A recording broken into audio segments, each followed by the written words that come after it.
तर अस्तरचा कटोरी ब्लाऊज कसा स्टिच करायचा तर अगदी थोडक्यात मी माहिती सांगते। तर जो क्रॉस पट्टीचा मेन फॅब्रिकचा पार्ट आहे तर तो फक्त वरचा पार्ट उचलायचा आणि दुसऱ्या साईडला ठेवायचा आणि त्यावरती अस्तर ठेवायचं। हे बघा, तर दोन्ही बाजू समोरासमोर आल्या पाहिजेत क्रॉस पट्टीच्या साईडच्या। तर अशा प्रकारे ते क्रॉस पट्टी ठेवून घ्यायची। यानंतर हे बघा, कटोरी ठेवून घेतलेली आहे मी। तर कटोरीची सुद्धा हुक लूकची साईडची जी आहे ती समोरासमोर अशा प्रकारे आल्या पाहिजेत, असे ठेवून घ्यायचे आणि यानंतर हे दोन्ही पार्ट स्टिच करून घ्यायचे। क्रॉस पार्ट आणि कटोरीचे पार्ट हे सर्व ठेवून बघायचे आणि यानंतर जे एक्स्ट्राचं आपण मार्जिन ठेवलेलं असतं मेन फॅब्रिकला तर ते कट करून घ्यायचं।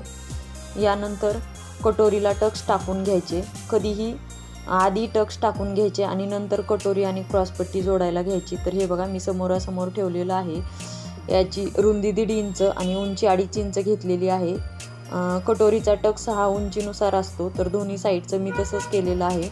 आणि यानंतर कटोरी आणि क्रॉसपट्टी ठेवून मी अशा प्रकारे जॉईंट करून घेते। तर हे बघा, एकदा क्रॉसपट्टी उचलून जॉईंट करायचं तर दुसऱ्या साईडला कटोरी उचलून जॉईंट करायचं। तर यानंतर हे बघा, खालची योगपट्टी जी ठेवलेली आहे अस्तर खालच्या बाजूनी आणि मेन फॅब्रिकची जी योगपट्टी आहे तर ती वरतून ठेवून तिन्ही पॉईंट असे धरून अशा प्रकारे मी स्टिच केलेले आहेत आणि त्याला दाबटीप टाकायची। आणि हे बघा, यानंतर सर्व पार्ट आतमध्ये घ्यायचा आणि एक साईडला अस्तर आणि एक साईडला मेन फॅब्रिक अशा प्रकारे कटोरी ब्लाऊजची क्रॉसपट्टी जोडून घ्यायची। तर अशा प्रकारे मी दोन्ही पार्ट रेडी करून घेतले। तर कसा वाटला व्हिडिओ हे नक्की कमेंट करून सांगा।